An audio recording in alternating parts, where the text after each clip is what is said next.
a 40-point victory could leave England right in the picture for the championship on Super Saturday. Classic Steve Borthwick, classic Richard Wigglesworth. Conservative, pragmatic, quite dull, but it might be effective. Staggering that Felix Jones is back with South Africa, isn't it? I don't think anybody saw that coming. True legends of the Irish game, that's for sure. And I had the privilege to spend a number of tests with them, which was fantastic. Why is it the early game?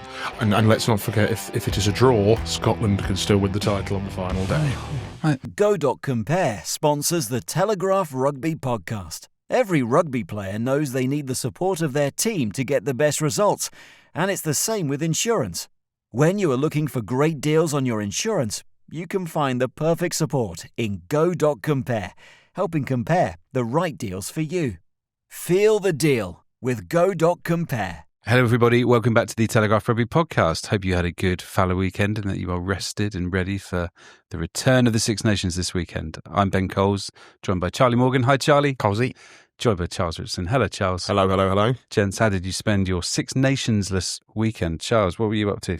I once again, as I did in the last fallow week, went to a fifth tier rugby match in English Rugby Union. I was at Syston's promotion from the fifth tier into Nat 2. They absolutely demolished Kenilworth, and there were raucous scenes afterwards, beers flying everywhere, although they won by about 100 points, so it was clearly a bit of a foregone conclusion.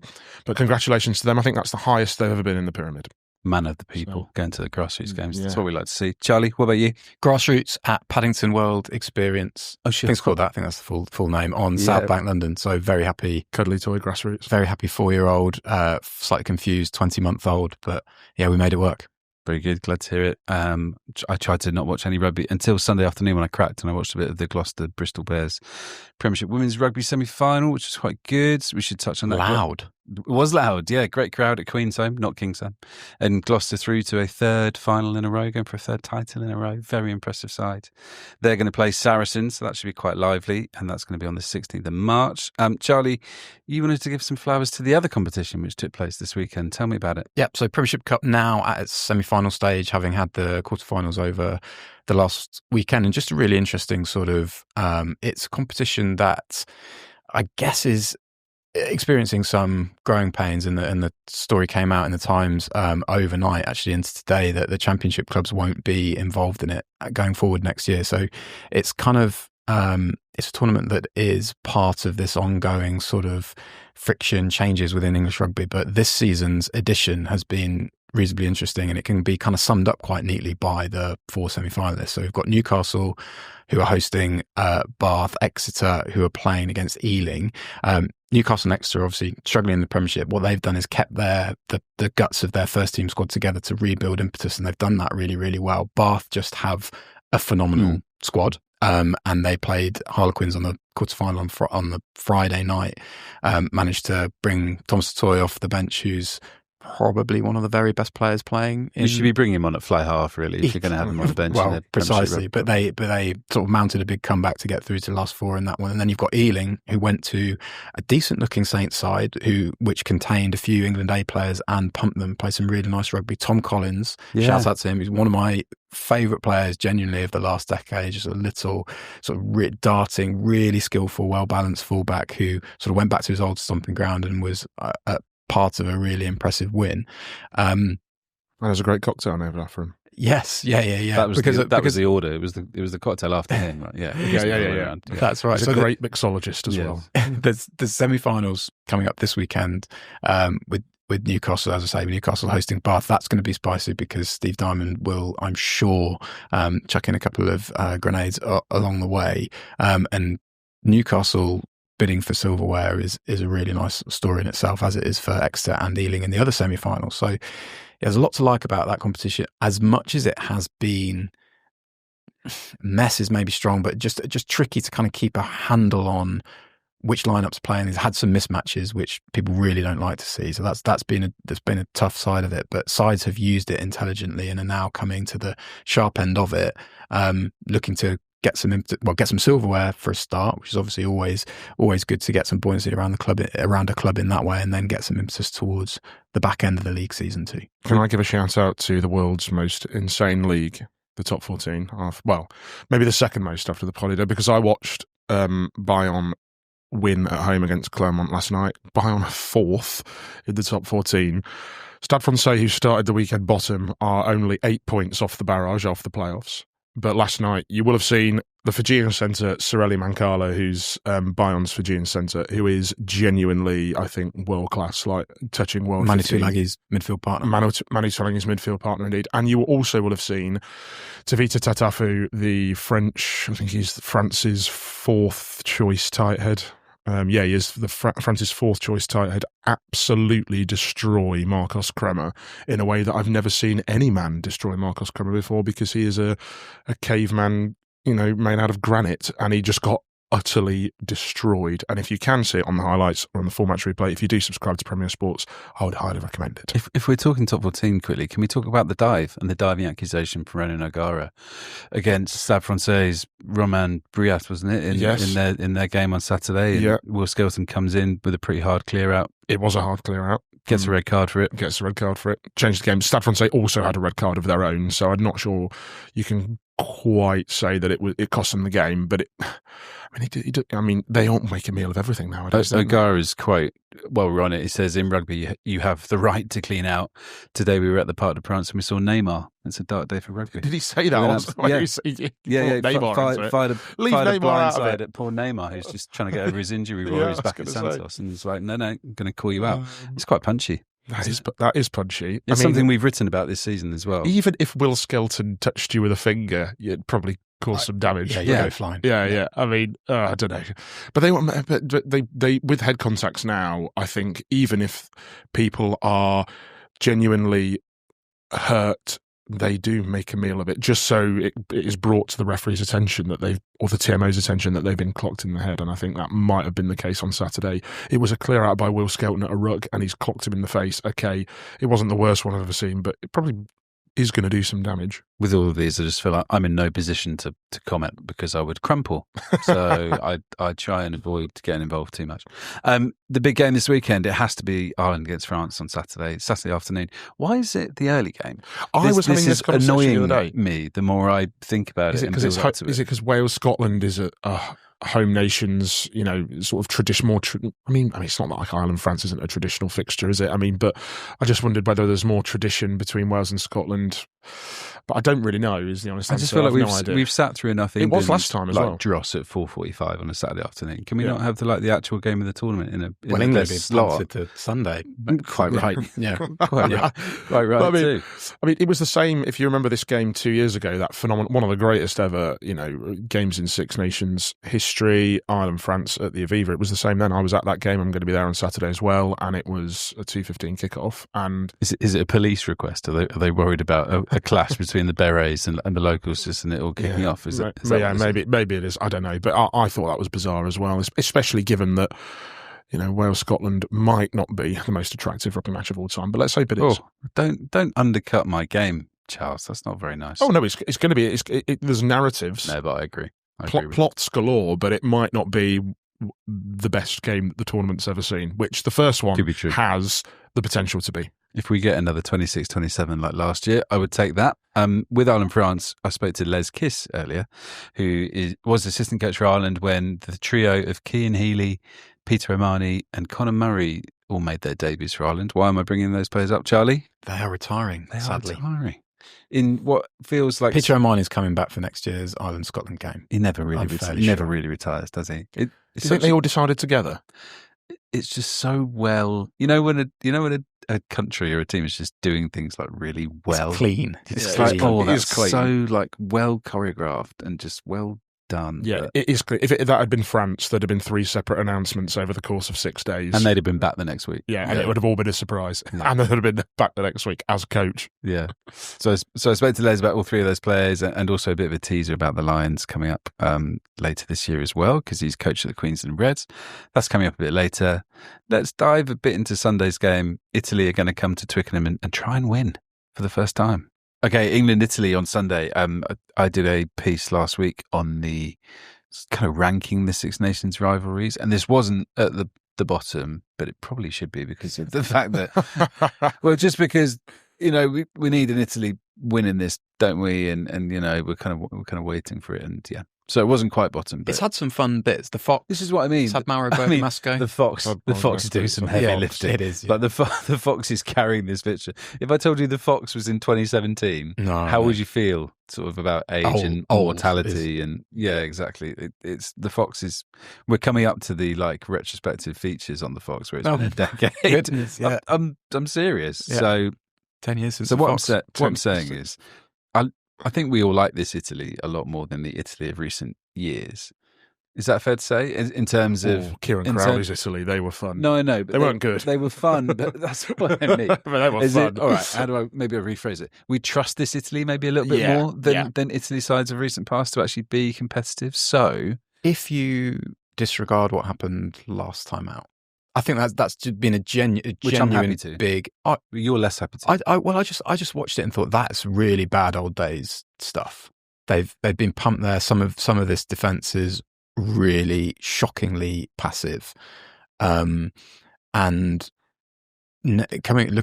framing it with this week, they're coming to Twickenham, and if they'd have been competent and if they'd have stayed close and they'd have knitted together some of the better things they did against France, you were thinking, well, this is an England team that's still unsure of itself, and it's hosting a side that they've never lost to before, so there could be that little bit of psychological wobbling if it gets to an hour and Italy is still close. Now I think it frames a fixture in the light of England need an assertive performance, and there's almost no excuse now not to sort of exacerbate what happened last time out for Italy and be really kind of convincing and really have a lot of conviction with the way they attack England in this game. I'm just going to go into bat for Italy just slightly because I think that France are going back, have regressed almost to their I wouldn't say not pre-Galtier days, maybe pre-Galtier in terms of mentality, in terms of their volatility and of how fickle they are. And I think any team, if France turn up, and I know this is getting back into the old cliche, but it is becoming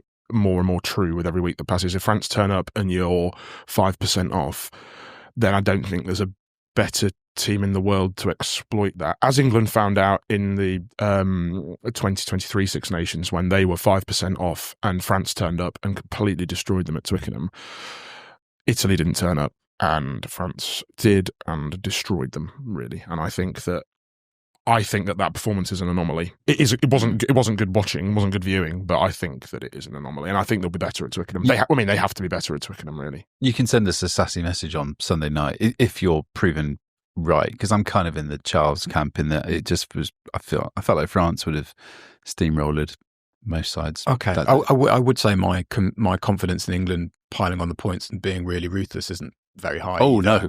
No. But Italy were pumped. Quite important to remember probably that Italy were pumped 50-18 by Argentina in November. They did come back. They were a lot better, a lot steelier, a lot more accurate in the game against the game against New Zealand that ended there in November. But yeah, it was a lapse that really, a collective lapse over the course of a whole game that really shocked me. I thought they were well beyond.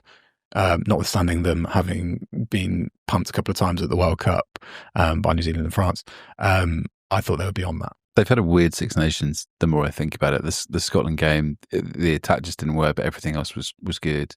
The Wales game was just played in a monsoon, and it was quite hard. And yet they were managed that far better than Wales and had far more control, but not necessarily the flair. And then in that first half an hour against France, like they're both.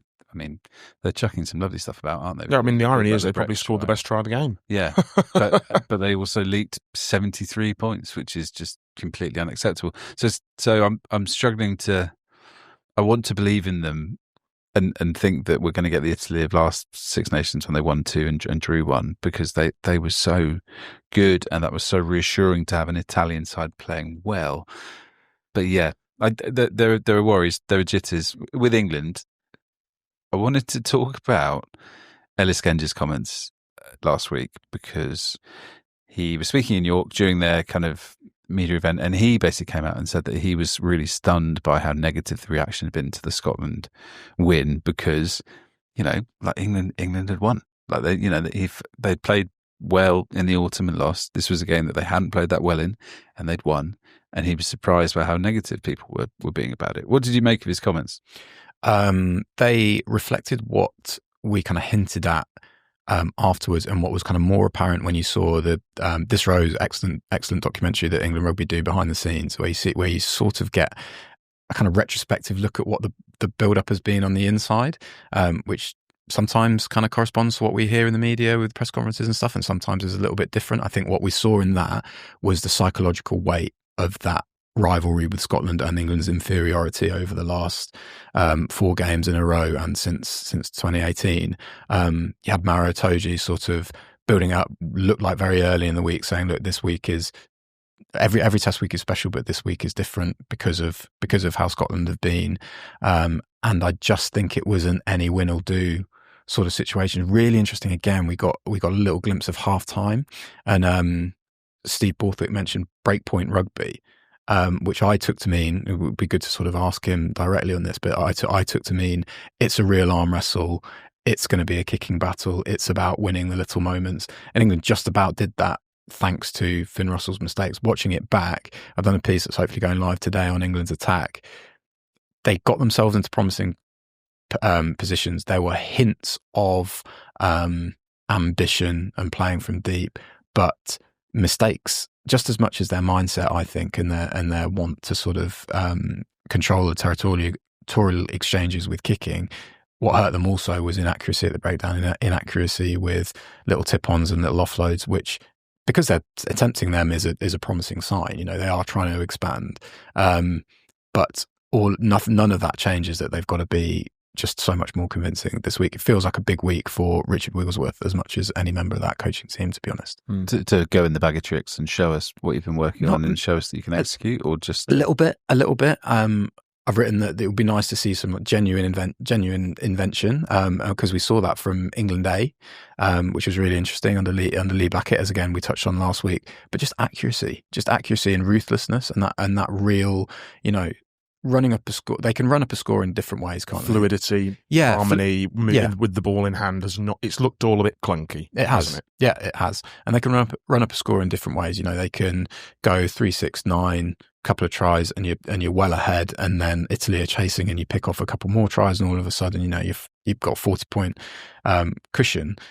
They will have to build blocks because they, you know, coming out of the blocks and trying to run from their own 22, they can find themselves in a bit of trouble. With what happens, depending on what happens on Saturday, which obviously we've touched on between Ireland and France, a 40-point victory could leave England right in the picture for the championship on Super Saturday. You know, like that, it really could. So it could be not just that they need to run up that sort of scoreline, you know, for their own sort of peace of mind or to convince the fans. It might be that it's vital in terms of their championship ambitions, and well, it's going to be vital anyway, regardless of but it could be that it's a genuine, realistic, exactly. It's a realistic possibility that they could win the title if they put Italy to the sword. So there's sort of double motivation, and therefore half the amount of excuses, really, I think.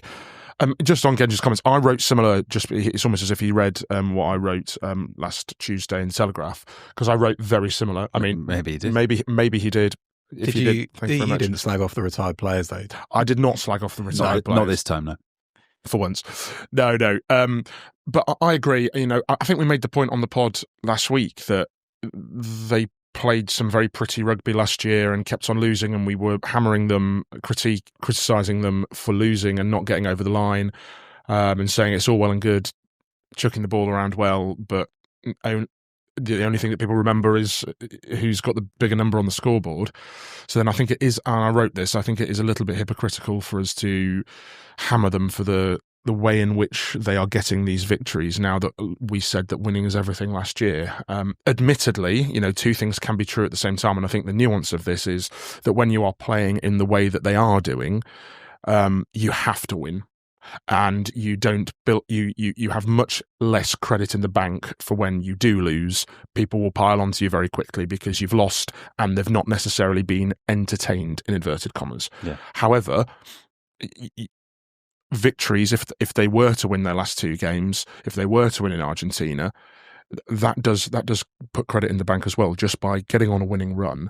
And then people sort of start to see what you're building. They've then got some big games in the autumn. But I do sympathise with Ellis Genge, and I do think that he does have a point. I think some of the criticism has been over the top, and I think probably they did need to say something. In all honesty, like they are, as I've just said, if one result goes their way on Saturday, then they could genuinely be title contenders on the final weekend. Which before nobody had them at that before the tournament. No, nobody. That's true. Going back to something you said about Wigglesworth, is it not so much?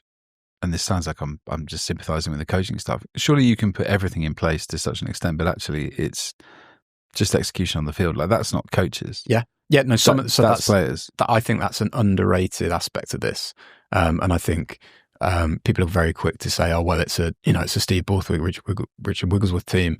Like obviously they're going to play the percentages. I actually think they've pushed some things and some things aren't coming. So just off the top of my head, beginning of the second half against Scotland, there's a offload from Henry Slade to Ollie Lawrence off the back of some quite neat shape. Doesn't go to hand. If that does go to hand, they're right in behind Scotland, looking really good. There's another tip from Ellis Genge to Chandler Cunningham South that doesn't go to hand. They play off, I think it's a knock-on advantage out of their own half. Lovely grubber from Finn Smith to Henry Slade, really well regathered. They go through a few more phases and then Ben Earl flops over the clear out and they concede a penalty. That's 3 off the bat where really avoidable mistakes, or if not avoidable, then things that they need to just hone a bit better. That's why we spoke about the sort of the second Ollie Lawrence offload to Ollie Slightholme. Still in orbit. Still not found the ball. Last week, but made the point that they've got to keep trying those things. Yeah. If they don't keep trying those things, then they're not going to have weapons that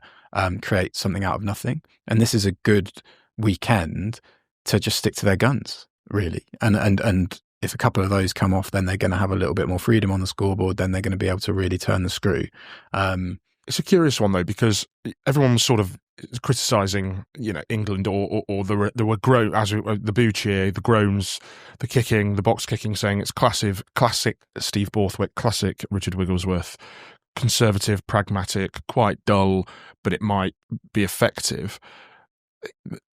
That is the opposite to the narrative or the message that Steve Borthwick and Richard Wigglesworth have been giving to us, and I don't think they've been duplicitous in any way. I think they genuinely want to play quickly. You can see that from the team selection in the people that they're selecting. He talks about the back row and running and everybody running, and he wants everybody to run. They want to move the ball quickly. They want to move the ball better. They want to play at pace. Steve Borthwick said afterwards in his press conference that is not necessarily the way that they want to play, and not necessarily the best they've not given the best of account of themselves against Scotland, but they still won. So I don't think it's classic Borthwick, classic Wigglesworth instilling this dull pragmatism onto England washes at all. I think if anything, they are actively trying to move away from that, and have been for maybe a year. They haven't succeeded yet in doing so, but I think there is a genuine effort and a genuine desire to move away from that. 2 quick ones to finish on. Quick 1-minute answers. Charlie, the locks. George Martin is out for the tournament. Charles, have you had a call up to be a lock for England? No, not in the mix yet. Okay, not yet.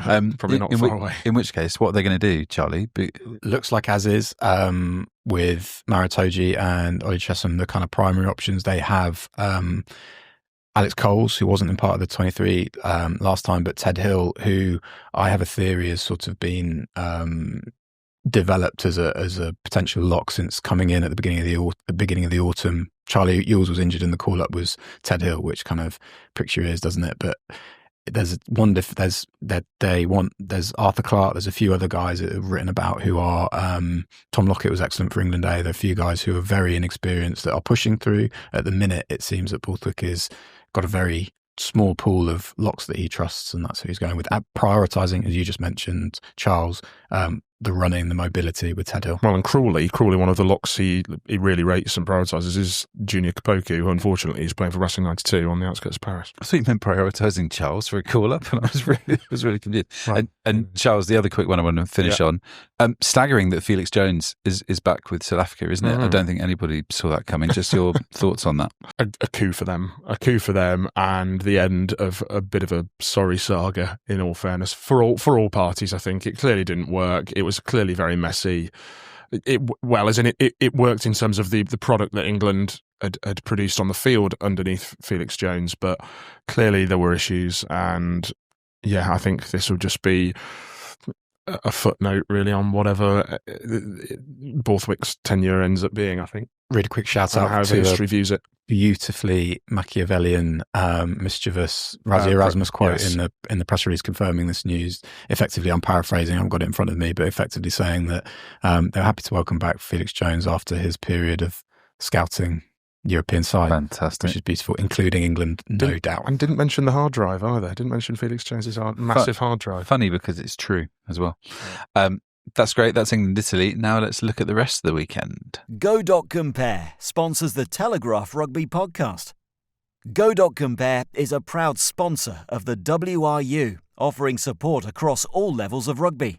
We are big believers in the importance of grassroots rugby, and that's why we partnered with Telegraph Media Group to launch the Making a Difference campaign. From volunteers to groundsmen, referees to coaches, we wanted to celebrate the people who are really making a difference and reward them with £5,000 for their club to improve the grassroots game. Go to telegraph.co.uk/making a difference to find out more about the grassroots heroes who won our prize pot this year. Go.Compare. Feel the deal. Just like rugby, running a business takes grit, hard work, and a great team behind you. That's where Funding Circle comes in. As sponsors of Premiership Rugby, they're backing businesses like yours with access to fast, hassle-free finance to help you thrive. From coffee shops to kit manufacturers, they backed over 100,000 businesses with more than £13 billion since 2010. To find out how Funding Circle can help get your business goals over the line, visit fundingcircle.com/rugby. Okay, it's the game of the weekend. It's the game of the tournament, let's be honest. Ireland against France on Saturday afternoon, 2:15. Don't get the kickoff time wrong. Title decider, Charles. If it's always felt like, I know we've just mentioned how England can get back in the mix, but this is the one that we've been looking at the whole time, haven't we? Because France can derail that Irish Grand Slam bid and can get back in the mix, or Ireland head to Rome going for 5 out of 5. And let's not forget, if it is a draw, Scotland could still win the title on the final day. Oh, I'm glad someone's remembered the Scots. Yeah. No, absolutely. Game of the tournament, game of the weekend. How exciting. I mean, obviously, Ireland will be favourites for reasons already mentioned, in that they're going for the Grand Slam and because France do seem to have this flakiness to them now. However, as we've said all along, and we've been pretty consistent on this, I think if there is one team who could go to Dublin and win, it probably is them. However, it didn't go too well 2 years ago, but they have done it under Galtier. However, Toulouse have not been too successful in the Aviva against Leinster, and France have not been. The last time that France went to the Aviva to face Ireland, it was a fantastic game, and they we had obviously the famous Dupont tackle. We had that corking Damien Penaud try at the start, but actually Ireland in the end were fairly comfortable victors. So it's a massive challenge for France, but if they go there and win, then them and England come right back into it for the title. Have we got a grip on their selection yet and how they're going to play? Are we looking at Damien Penaud back? We're looking at probably he was retained, and Jalibert is out. Yeah, so you'd expect Antamat to come straight back in. Ramos back to 15. I mean, they could stick with Ramos at 10 and have Leo Barre at 15. I would be very surprised if they did that. 7-1 would be a big surprise. 7-1 would be a big surprise as well. Very risky for Ireland away, but I think there will be 6-2. I think that it will be probably Le Garrec will come back, and Gaetan is also out. So who they put in the number 23 shirts up for grabs as well. Poor Luku, one and done. One and done. Sure. Why he came in for the 7-1 and then they might retain Luku, I suppose. But I don't think there'll be many changes. The only question mark is Meafu. I was going to ask. He's still a bit up in the air whether he comes straight back in. I think he's only back in training today, but Guillard looked good against Italy, didn't he? And obviously Flamand is a class act, so it's not like they're short of. The opposite to England, they are not short of locks. Back row will surely remain the same of Cross-Boudéon, Aldrit, and it's going to be a really, really class matchup with the Irish trio. And yeah, it's just going to be a cracking game, isn't it? I think no matter what, even if it ends up 10-9 finish, it will have just been a good. There will be worth and value somewhere in it. Yeah, Ty Furlong's the one for Ireland, who I guess doesn't seem like he will feature, given he hasn't played yet at all with that calf injury. But it sounds better on Kellen Doris. It sounds better on Jack Conan. It sounds better on Ronan Keller. So you're kind of getting full gun 15s, which is what we want, isn't it, Charlie? I mean, we want to see this live up to expectations in a way that I guess last year's opener kind of did, but we were just blindsided, weren't we, by Ireland and what they did in Marseille. This is better scheduling, isn't it? Having it on round 4 to tee up the tournament, really. Yeah, nice to have them had that little build up to it. Notwithstanding France's kind of hiccup, throwing, I think, a lot of pre-tournament expectations sort of in a bit of a tiz about them, because we sort of France came into this with a lot of backing on the back of what their European clubs had done. I think Ireland have potentially surpassed expectations because they looked fairly clunky during the autumn and have just looked really assured. I think their bench has been, in all of the games, just a really real weapon for them, the depth really showing, sort of depth of experience especially. And I think that do you guys both, it's kind of a key. This was always the game for Irish expectations Saturday, because really everyone would have had them beating Scotland, beating Wales, and most had them beating England on the opening night, the opening weekend. Obviously, there was always a chance that England could have gone there and England scared them for 40 minutes. But this was always the game for Irish expectations, wasn't it? Because I think most people thought that it would be fairly routine, those first 3 matches, and now we'll see. Oh, I was going to say it's kind of the game that our pre-tournament predictions rests on. Oh, yes, so were you both? This is the pitch were you point. both France? I went I France. was Ireland.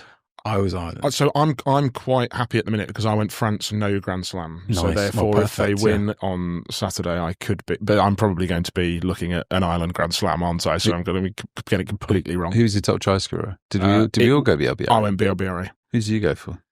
I think I went Darcy Graham, so that's a shocker. You went Darcy? Yeah, well, I mean, okay.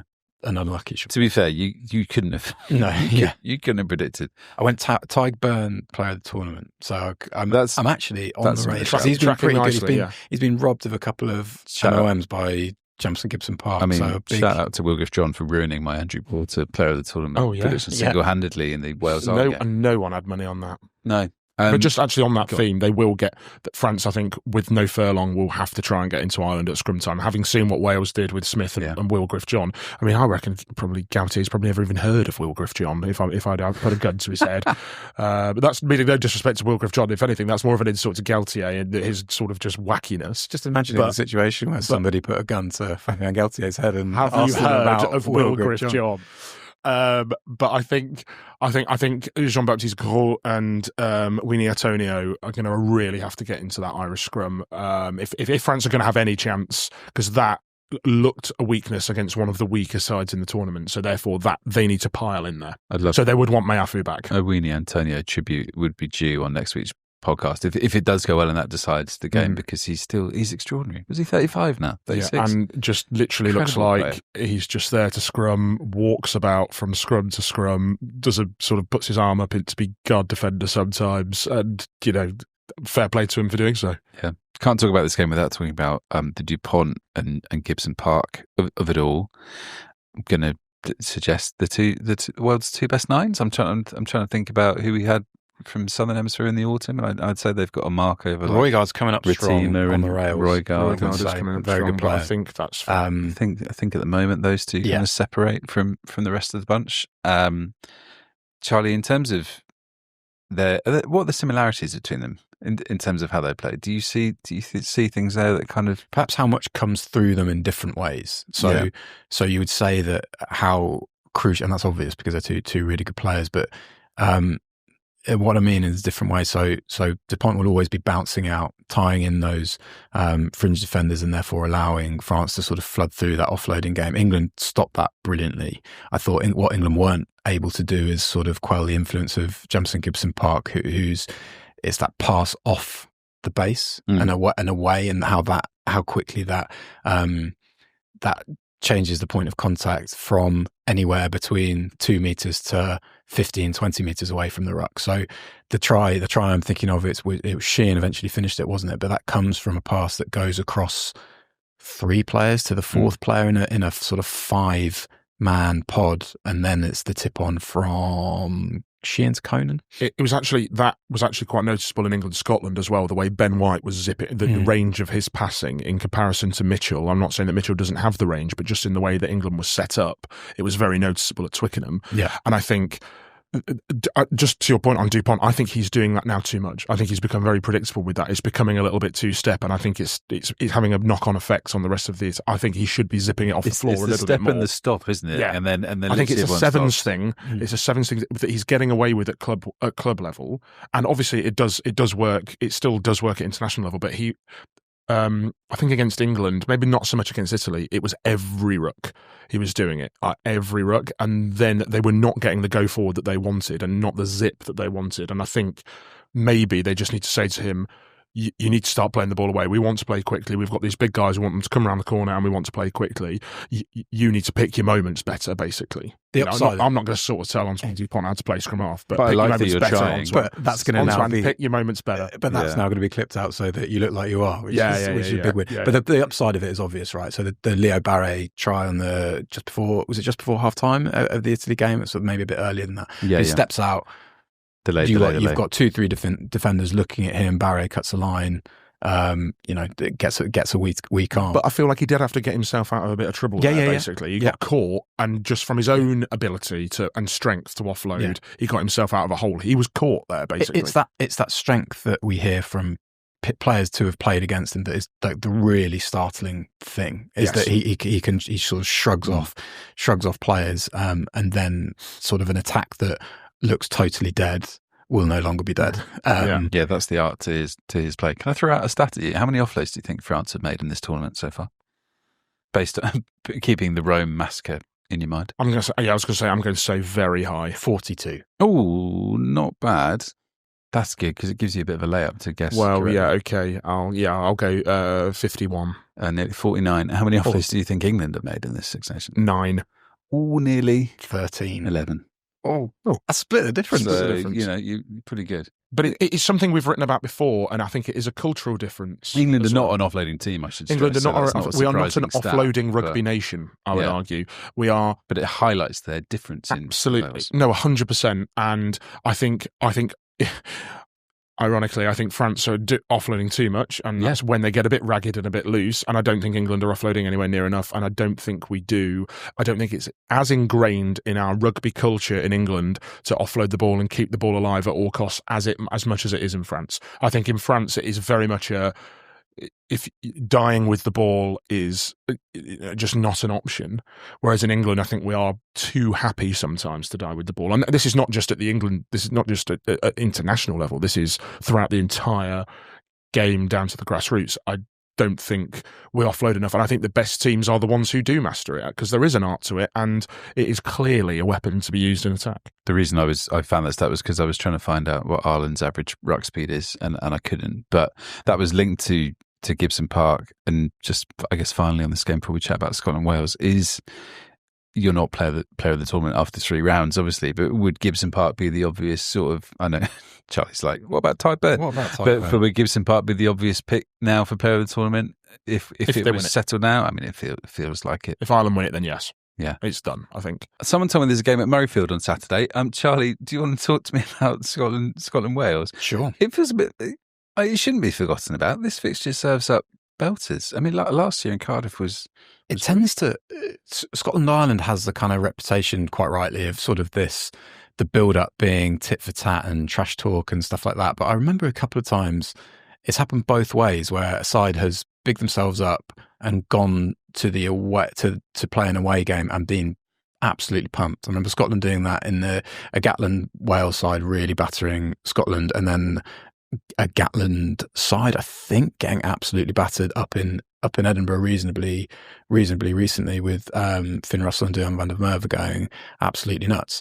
Really, really interesting, kind of given the sort of different fortunes last time out in round 3. So Scotland playing pretty well at Twickenham. As we said last week, Gregor Townsend said they played worse and beaten England, but not getting over the line. And then Wales playing really, really well and being right in the mix with that Ireland game pretty much till the last quarter. As we said last week, we sort of looked at it and went to 20 minutes, a long time. But again, Matt Sherratt just brought a real clarity and a bit more intensity, an attacking accuracy, an attacking template, all of that. If that gets replicated at Murrayfield, it's going to be a really good game. It should be really intriguing for a lot of reasons, not least because Scotland are fighting to keep themselves as a factor in the tournament, which they may well be on the last weekend anyway when they play France. Charles, do you think we get a breakdown melee essentially, and we get Raphael and Jet Morgan up against Richie and Dart, and it's just turnover City? I hope so. That'd be the way we go. Be quite fun. Well, it would be very, very fun. I mean, these games are always fun, aren't they? I say always fun. Some of the most fun Six Nations matches have been between Scotland and Wales. Always fun was a little bit of a stretch, and I'm reverting on that immediately. 35-7 was what you were thinking about years ago. These two played a COVID game, though, that was one of the worst game in history. Yeah. But no, generally. Well, last year's game, you're only as good as your last game, Scotland and Wales, and last year's was an absolute festival, wasn't it? It was a carnival. I would no doubt expect Gregor Townsend to not want a repeat of what happened last year. And what do we think? Do we think there will be? Do we think Wales have a chance? Did Scotland look fallible? At home as well? That would be remarkable from Sherratt to turn it around so quickly. I mean, we touched on the kind of Scotland ceiling and where are they going of it all, didn't we, recently? But if they lose at home to a Wales side who haven't won now in 15, I've lost track of the leading run. Yeah, it's 15. Yeah, with an interim head coach having gone through utter turmoil, I think that is real concern and danger and questions about where are they going, because they should, based on how they've played in games recently against Australia and even in that loss to South Africa. Scotland should be too good. They should have too much, and if they do lose, that is panic a bit for me. And yet, I completely agree. And yet, I do think it would be quite Scotland, in inverted commas, to lose to Wales and then go and win in Paris. Yeah, that'd be fun for the tournament. It would be very fun for the tournament, especially if France have won in Dublin.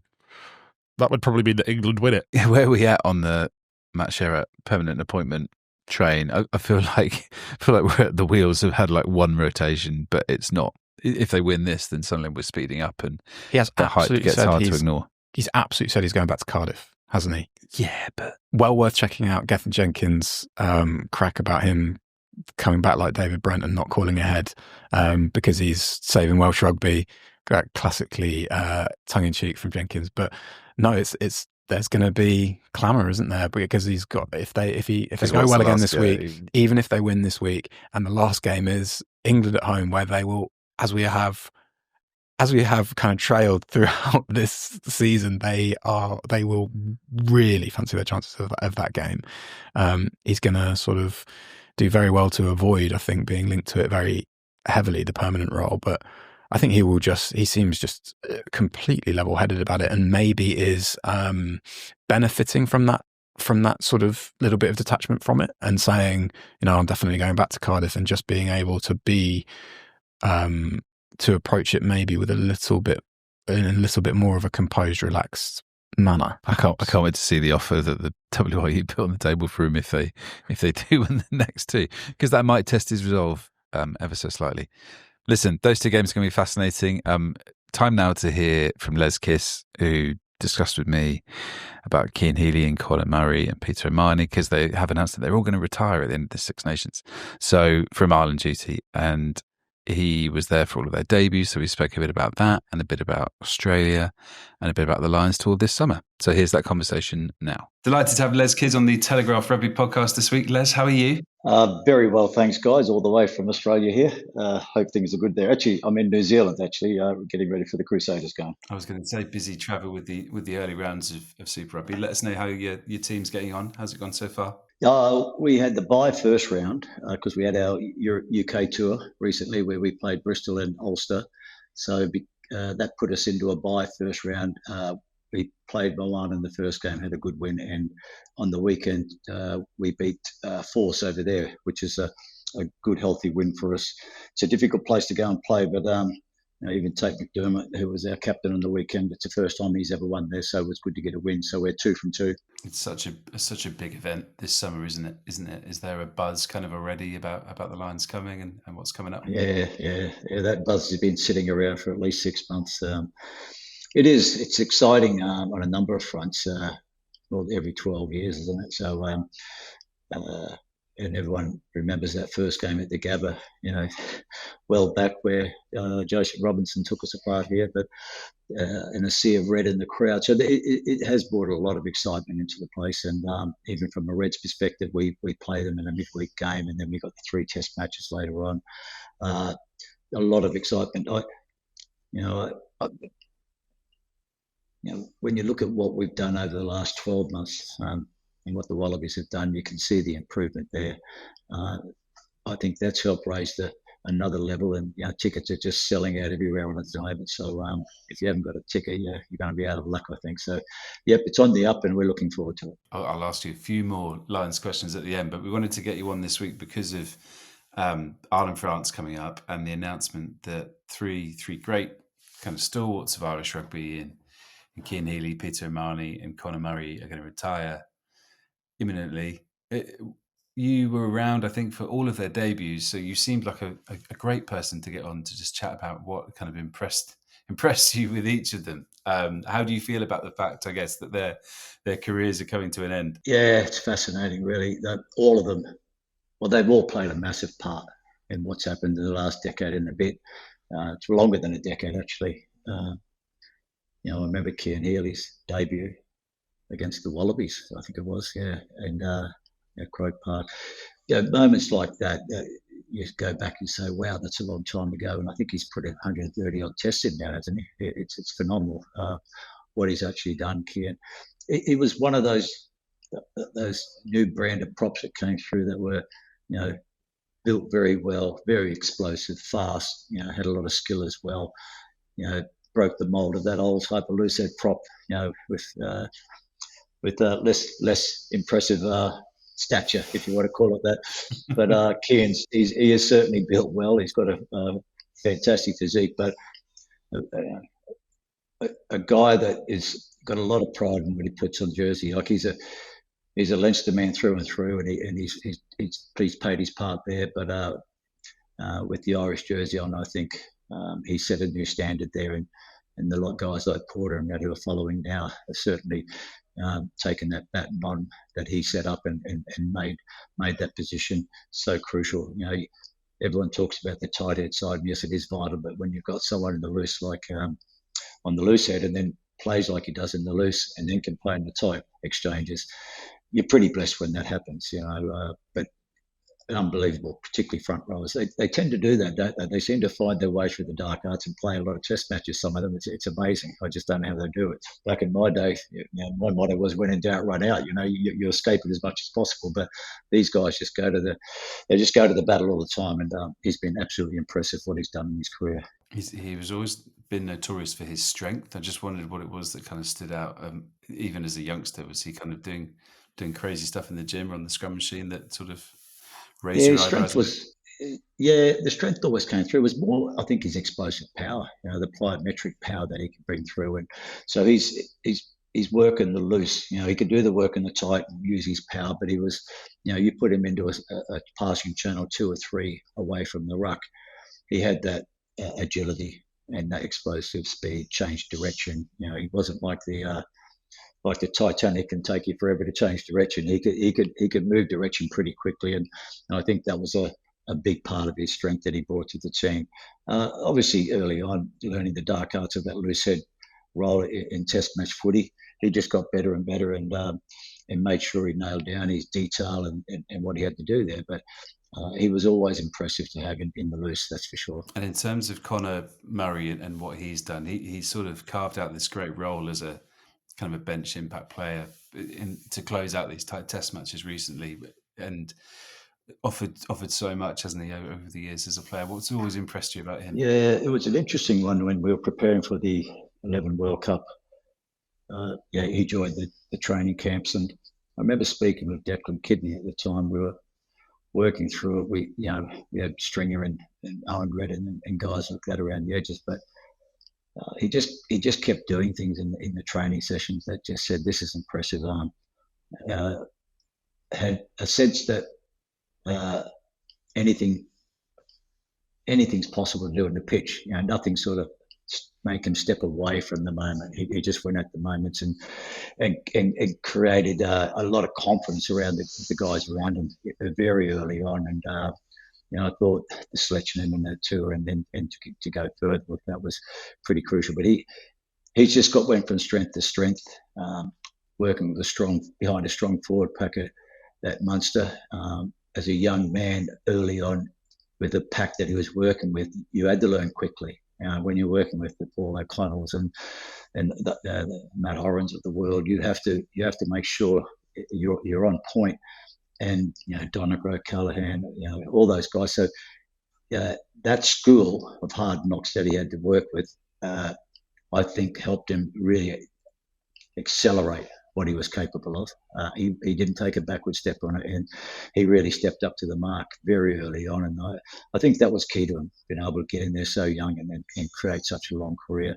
And you did mention that he's made an art form of coming off the bench and doing his bit as well. But look, I think he could start 5-6 tests in a row and still do the job as well as Gibson Park's doing at the moment. But it's great to have those options that Irish rugby do have. But Conor, a lot of time for Conor. A very humble man, as they usually are from Munsterland, and did the little things to keep improving his game, and he earned the respect of a gnarly pack in front of him, which is exactly what a number 9 has to do. And finally, Peter O'Mahony, Scotland's favourite Irishman, might be a good way to sum him up, given how well he seems to go down when he travels over there. Was he? He's always obviously been a phenomenal competitor, at least with Ireland. Was that always there from the start? Did you always see that? Yeah, absolutely. Peter O'Mahony, as tough as teak. Nothing seemed to keep him down. He throws body on the line. He doesn't carry the same physique as a Cian Healy, that's for sure. But he does have this old school style to his game that is relevant in the modern game, if that makes sense. He can play tight. He can play in a gnarly way that puts opposition off. He's got that old style of being able to frustrate opposition players, opposition coaches, manages to just continuously forge his way into moments that are critical. In the line out, he pulls one out. On the ground, he pulls a great steal when he needs to.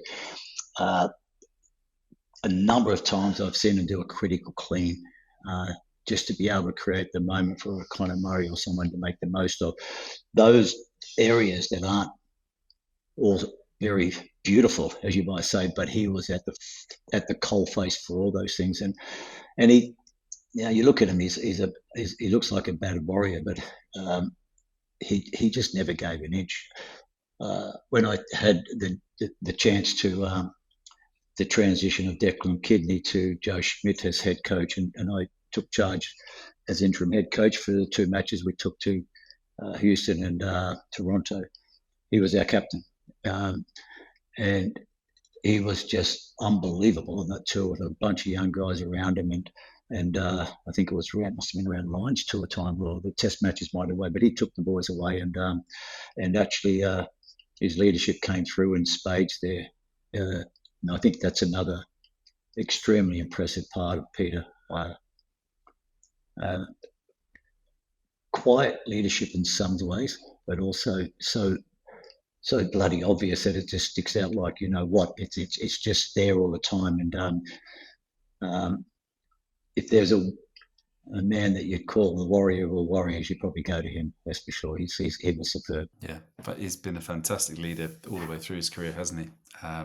Yeah, massively. And on that, the 3 of them what's happened over the last 15 years, 12, 15 years, they've been central to a lot of that. I think on the back of them, they've been able to ensure that Irish rugby has thrived.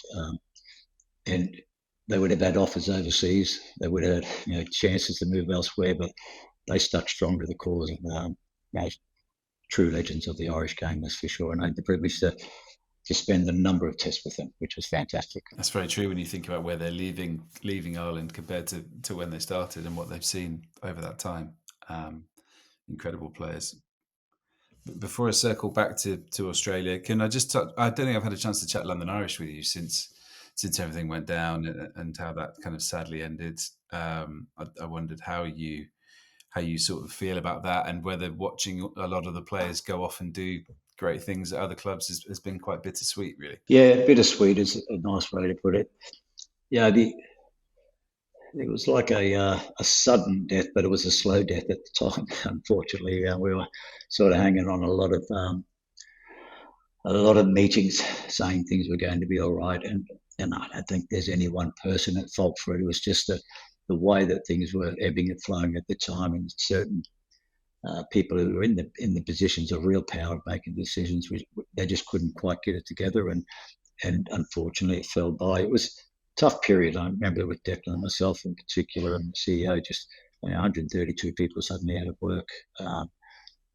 The players in their own right, tough for them for sure, but they have agents, and suddenly there's offers coming left, right, and centre. So the biggest challenge was probably the other people who didn't have a job readily to go to, and you learn a lot in those times. It's not something you want to go through to actually understand the real challenges that are there in the game when these things happen. However, everyone got behind each other and helped each other out as much as possible. It was an unbelievable, humbling experience overall, to tell you the truth. And bittersweet, because when you see some good players end up in clubs, and they're profiting off these beautiful young men in the way they are. No bitterness about it, really. I just think I'm really happy for them, but I do wonder what would have been or could have been if we did stay on track and have another couple of years at it. Because as you know, we'd made some really strong progress over the previous 2 to 3 seasons, and we're certainly becoming a force in the premiership. And we felt very confident about where we were going with that roster that we would have had for the following season. Yeah.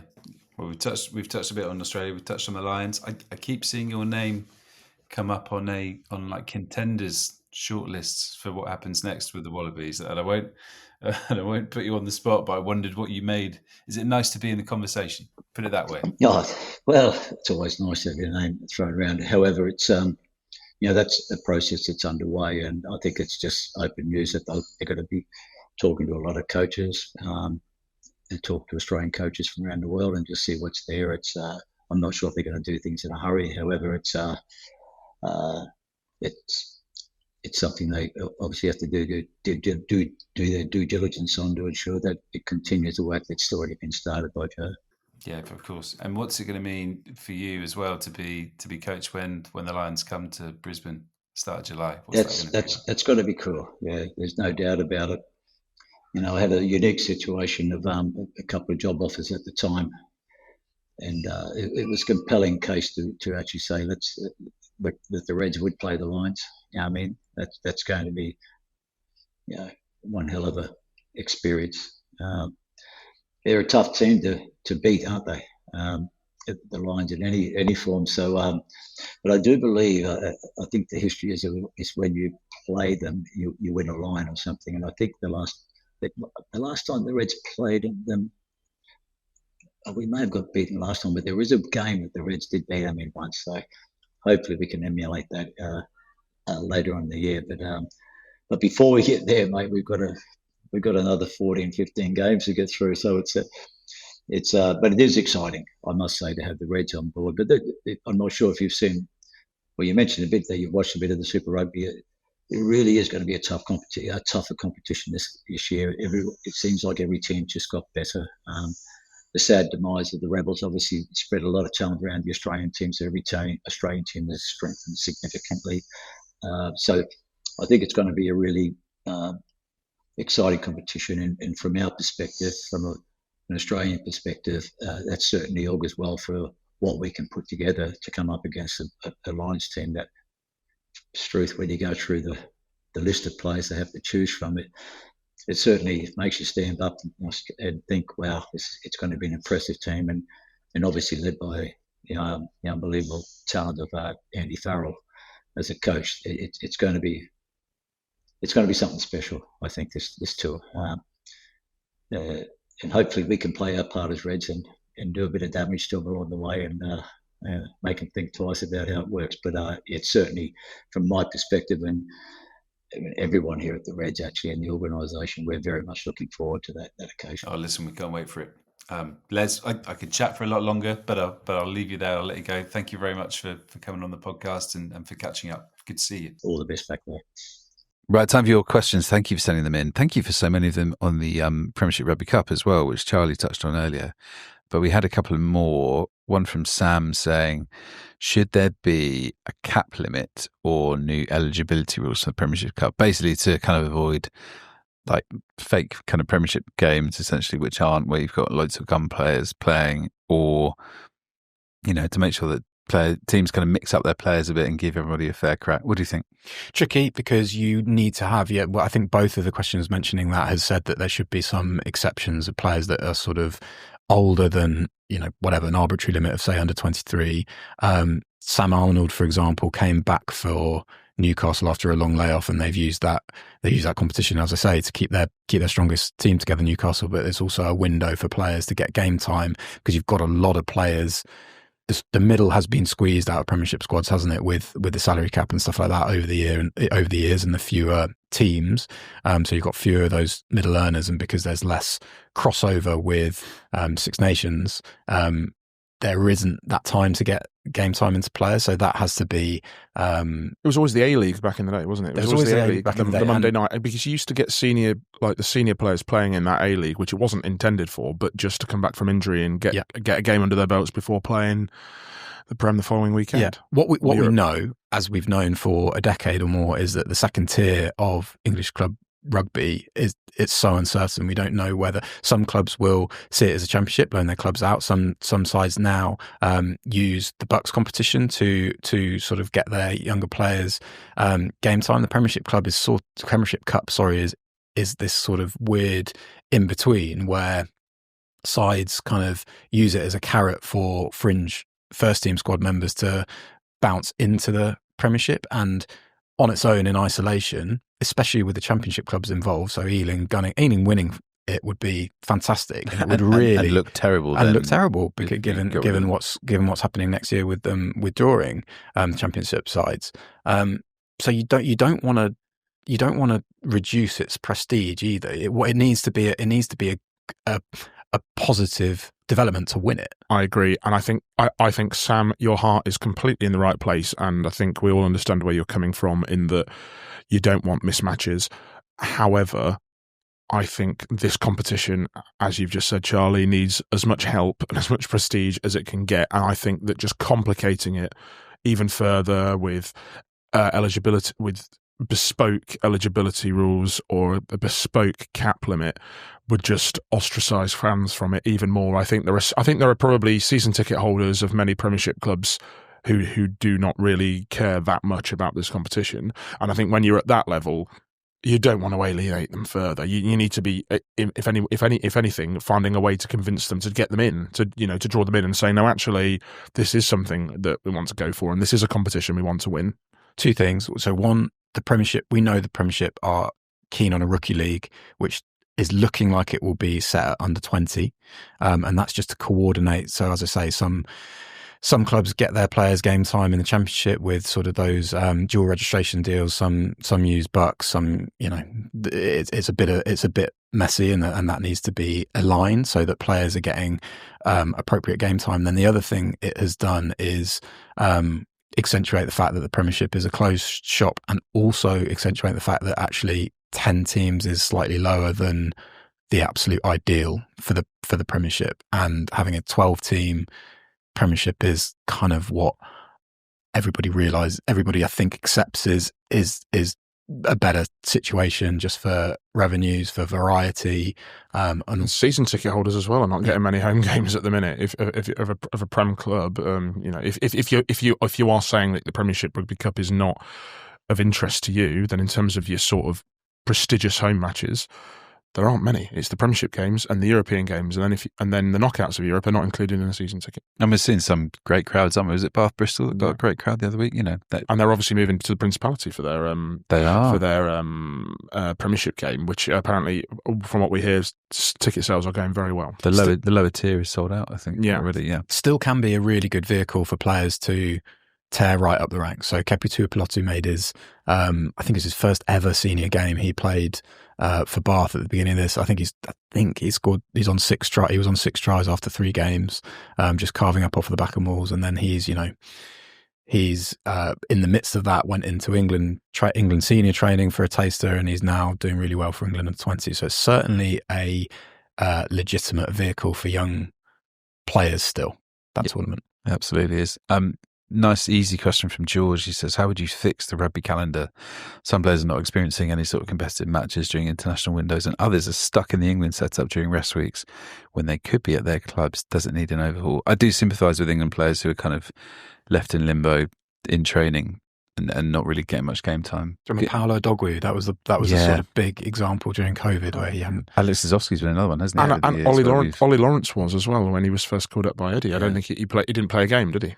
Yeah, that is rough. Who is it that England keep releasing back? It's the 2 Sale props, isn't it? And Ben Spencer, and then bringing them back. Like it's kind of this like 2 Sale props played in the Premiership Cup. Yeah, which is not what it's designed for, but it's helpful to kind of have that, isn't it? So how do you? I don't know. Well, I mean, I don't think we've got time for it now, George. In all honesty, I think it's probably a podcast special of its own. But to sort of be quite blunt about it, does it need an overhaul? Yes. Is it going to get one? Almost definitely not. Not in terms of what it needs, but the Nations Championship is obviously. I mean, next year the Six Nations is losing a weekend. We know that the Nations Championship's coming in, but there's so much stuff up in the air at the minute. I mean, I think the ideal solution for club rugby certainly is a European Super League, but I think we're about a million galaxies off ever getting that. But I think, as I said, the whole thing, it's working within its means, but I don't think it's been structured well. So it's just sort of surviving rather than thriving. And I think everybody at the minute is trying to find a ways for it to thrive, the calendar. But I think it's incredibly complicated, and I think it needs resetting, because for an international rugby calendar, all factions, Northern Hemisphere, Southern Hemisphere, all the different leagues, all the different unions have to be happy. And fitting in the Lions as well every 4 years, a World Cup every 4 years, a Nations Championship every 4 years. Tricky. Yeah, it's getting everybody around the table and on message, isn't it? George, we will do it as a special. We'll have a big kind of whiteboard behind us with the months laid out, and we'll try and figure it out at some point. Wakers wants to know, if you have a second playmaker at 15, do you need one at 12 as well? Basically, how many playmakers in your back line is too many? And I think he's getting at, do England need Slade if they've got the 2 Smiths? An interesting question. 3 playmakers does feel slightly overkill. Yeah. This was sort of the main sort of point of my piece the other week about Henry Slade and what his role is now as before the Scotland game, and the Scotland game didn't really move on that narrative. You'd think if someone like Oscar Beard was there, in fairness, Henry Slade's left boot was more prominent in the Scotland game than it has been, because it's almost as if the idea of Henry Slade's left boot is sort of almost bigger than what happens in practice. A lot of the time it's been sort of used. They rarely use it in open play. No, it's little grubbers, as opposed to if you look at someone like how James Lowe is used for Ireland. Yes, they don't use it like that. They don't use it that well. But I think so. The answer to the question is no. You could certainly have a look at balancing the backline a different way. Dingwall Ajomo Beard. So Ajomo looked really assertive, really keen to get his hands on the ball at first receiver, and he's a punchy runner. That was for England Day against Ireland Day. And he's been good for Bath this season as well. And he has been since he had a foot injury at the start. of the year, didn't he, which stalled him a bit, but he's come back really well. Fraser Dingwall, it should be said, had his own injury troubles and looked absolutely outstanding alongside Beard in that England A versus Australia A in November. So, yeah, I would say that, and we have seen in this Six Nations, it's such a boring thing to say, and it will cause eye rolls, I'm sure, but we've seen with Elliot Daly and Jamie George off the bench, we've seen a tangible benefit of experience. And I think that is what is part of Henry Slade's value at the minute.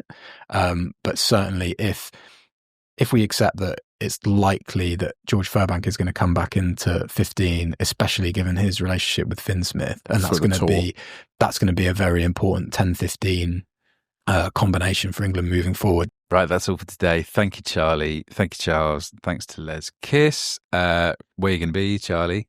I'm shuttling between Pennyhill Park and Twickenham, I think, this week. Charles, where are you going to be? Pennyhill Park a bit, then off to Dublin for the big one that we've discussed, and then with a few other English journalists, early Sunday morning flight to be at Twickenham. Lovely.